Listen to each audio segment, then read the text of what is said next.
ছাত্ৰ-ছাত্ৰীসকল আজি আমি আলোচনা কৰিবলৈ গৈ আছো ক্লাছ 8ৰ সায়েন্সৰ চেপ্টাৰ 5 দহন আৰু শিক্ষা এই চেপ্টাৰৰ প্ৰশ্ন উত্তৰবোৰ গতিকে আহা আমি ভিডিওটো আৰম্ভ কৰো 1 নম্বৰ প্ৰশ্নটো চোৱা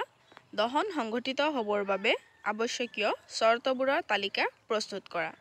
উত্তৰটো চোৱা দহন সংঘটিত হ'বৰ বাবে আৱশ্যকীয় চৰ্তবোৰ হ'ল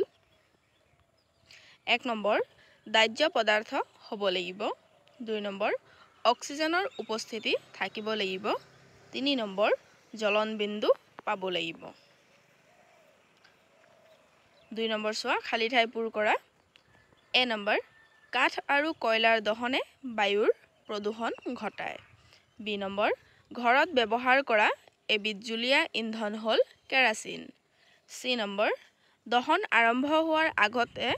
ইন্ধনক তাৰ জ্বলন বিন্দুলৈ নিশ্চয়কৈ তপতাব লাগে ডি নম্বৰ তেলৰ দ্বাৰা উৎপন্ন হোৱা জুইক পানীৰ দ্বাৰা নিয়ন্ত্ৰণ কৰিব নোৱাৰি 3 নম্বৰ প্ৰশ্ন চোৱা যান-বাহনত সিএনজিৰ ব্যৱহাৰে আমাৰ নগৰবোৰত কিদৰে প্ৰদূষণ কমাইছে ব্যাখ্যা কৰা উত্তৰটো চোৱা যান-বাহনত সিএনজিৰ ব্যৱহাৰে আমাৰ নগৰবোৰত যথেষ্ট পৰিমাণে প্ৰদূষণ কমাইছে পেট্ৰল ডিজেল আদি দহনত কাৰ্বন ডাই অক্সাইড আদি বিষাক্ত গেছবোৰ নিৰ্গত হয় কিন্তু সিএনজিৰ ব্যৱহাৰ কৰিলে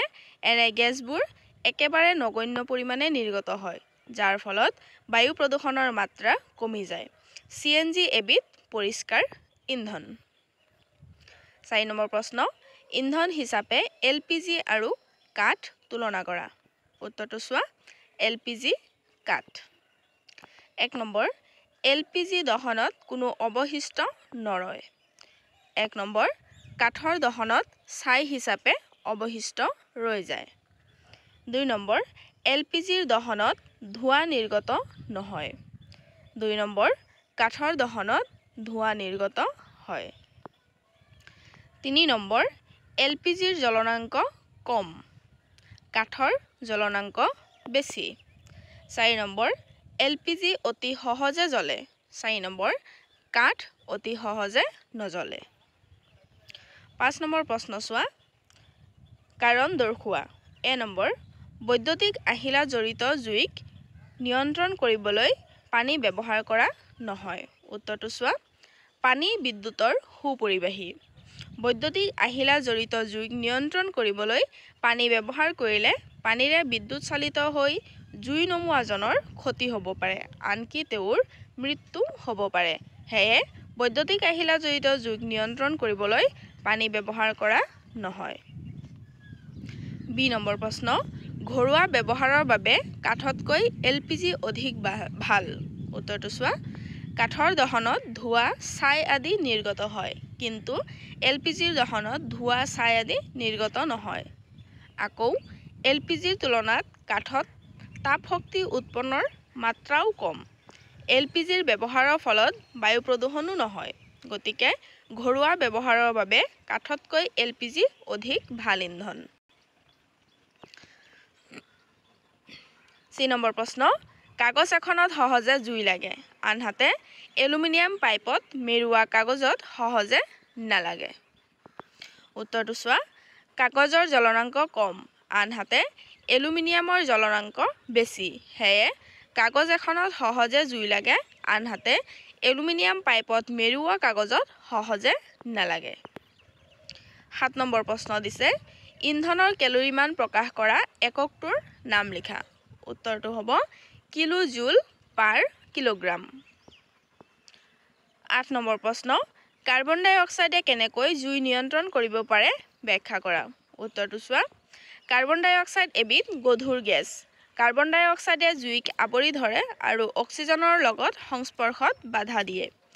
যিহেতু অক্সিজেন অবিহনে জুই নজ্বলে গতিকে জুইকুৰা নুমাই যায়